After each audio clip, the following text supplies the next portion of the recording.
We want to ensure that Israel can protect its citizens. We want to ensure that we can bring home American hostages. We want to ensure that we can help the Israelis defeat Hamas, the terrorist organization. We want to deter future engagement, Hezbollah, from Lebanon, from Iran, through its proxies.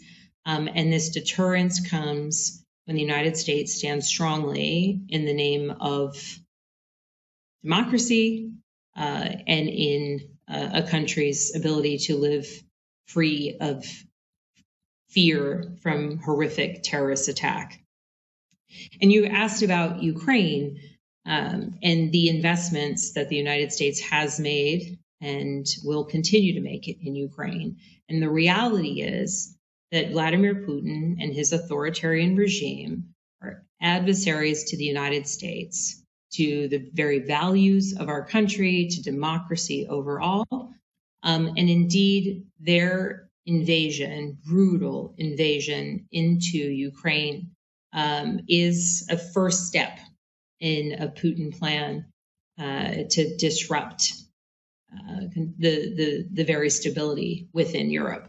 And so our U.S. ability and decision to provide aid to the Ukrainians, lethal aid, information, humanitarian aid, as they wage their own war for their democracy, for their freedom, is also an investment in our own national security. If Russia continues through Ukraine and crosses a border into a NATO country, that is now and triggers Article 5, that now means American boots on the ground. We, the United States of America, have worked in concert and in fact have led a coalition of nations the world over in supporting Ukraine's fight for their own democracy. And yes, this is an investment of taxpayer dollars, but it's an investment in taxpayer dollars that benefits our own national security. And the same is said for our support to Israel, our support of Israel's ability to defeat the threat of Hamas terrorists. And we also have an important role to play as it pertains to engaging with our Arab partners in the region, the Egyptians, the Jordanians, countries where we do have, at times challenged, but strong relationships.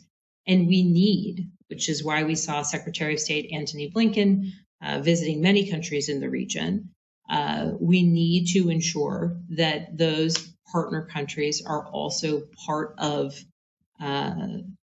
creating peace or greater stability in the region. And in the immediacy, we need Egyptian help in supporting Palestinians who wish to leave Gaza through the Rafah Gate into Egypt, and in order for us to be able to help get humanitarian aid into Gaza via Egypt. These two circumstances are extraordinarily difficult, but consistent with U.S. values, consistent with U.S. global leadership, and consistent with our own national security priorities. Support to our partners matters greatly, greatly at this time.